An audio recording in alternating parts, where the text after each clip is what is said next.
सभी शिक्षक साथियों को नमस्कार। अभी आज हम बात करेंगे 8वीं वेतन आयोग के सिफारिश के बारे में, और जो बातें होंगी वो 8 बड़ी बातें होंगी और जो प्रत्येक बात होगा सभी काम की होगी। तो आप चैनल पर बने रहिए और आप एक एक बात को समझिए कि आखिर नया क्या है, आखिर 8 पे कमीशन में हमको क्या करना है, हमें क्या फ़ायदा होगा। तो आइए चलिए हम जानते हैं।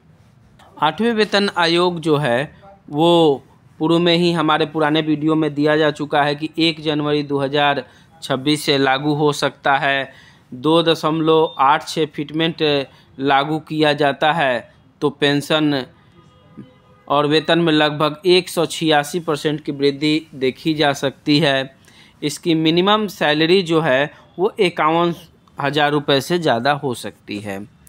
तो आज हम बात करेंगे कि आखिर यह जो है वेतन आयोग का सफ़र शुरू कैसे हुआ।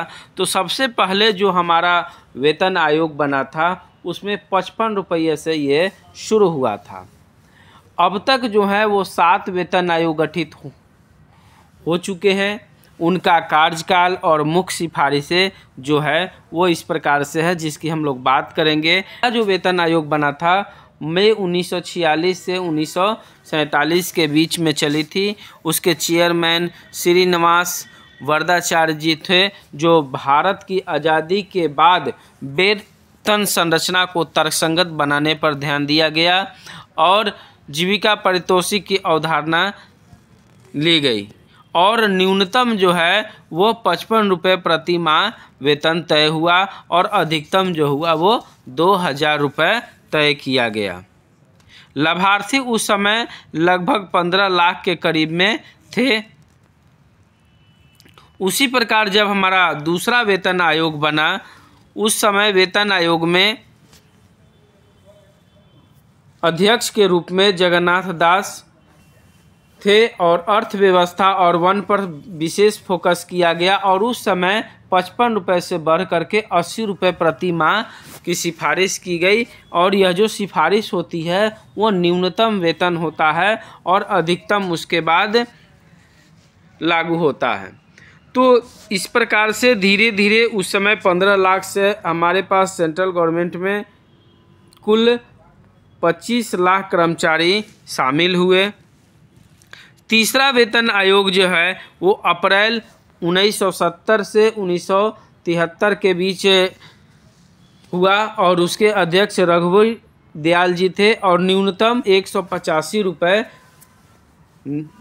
प्रति माह की सिफारिश की गई और सार्वजनिक और निजी क्षेत्रों के बीच वेतन समानता पर जोर भी दिया गया। और उस समय 25 लाख से बढ़कर के कर्मचारी जो हुए वो 30 लाख कर्मचारी हो गए।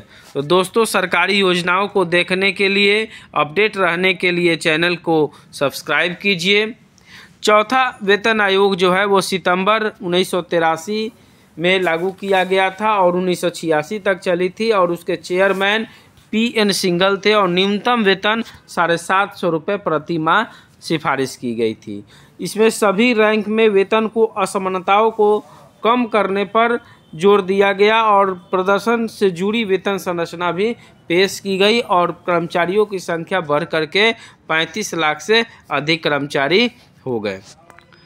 5वें वेतन आयोग जो है वो अप्रैल 1994 से 1997 के बीच में ये बातें आई और उसके चेयरमैन जो थे न्यायमूर्ति S रत्नावेल जो थे और उस समय 5वें वेतन आयोग में 2550 रुपये प्रति माह वेतन की सिफारिश की गई और उस समय हमारे कर्मचारी जो थे वो 40 लाख के करीब थे। अब सबसे बड़ा जो बदलाव हुआ और यहीं से ज़्यादा बदलाव देखने को मिला, 6ठा वेतन आयोग।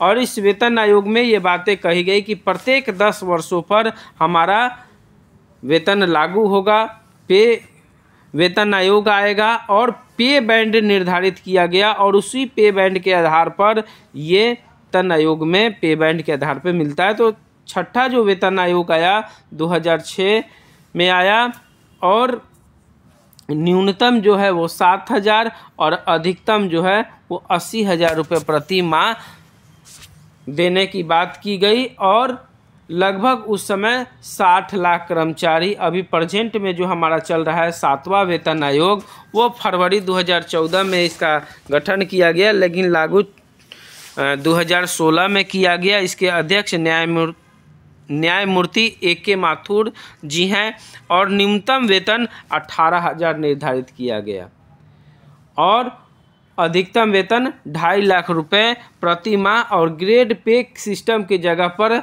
नया पे मैट्रिक्स लागू किया गया और लाभार्थी को ध्यान रखा गया कि एक ही तरह से सबका वृद्धि होना चाहिए। और अब 8वें वेतन आयोग की बातें जो हम करेंगे कि आखिर 8 महत्वपूर्ण बातें हमारा क्या है। तो अभी तक आपने वेतन आयोग को समझा कि कब कब कौन सा वेतन आया।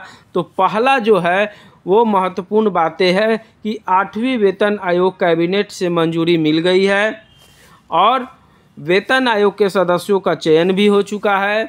आयोग को समय पर लागू करना, लाभ एवं अन्य भत्ते तय होना, हर 10 साल पर वेतन आयोग का गठन होगा, बेसिक सैलरी न्यूनतम का अनुमान लगाया गया है, वेतन आयोग में 186% उछाल की संभावना है और प्रधानमंत्री नरेंद्र मोदी जी ने कहा है कि 8वें वेतन आयोग फैसले से पॉजिटिव असर होगा, सभी कर्मचारी मन लगा के काम करेंगे।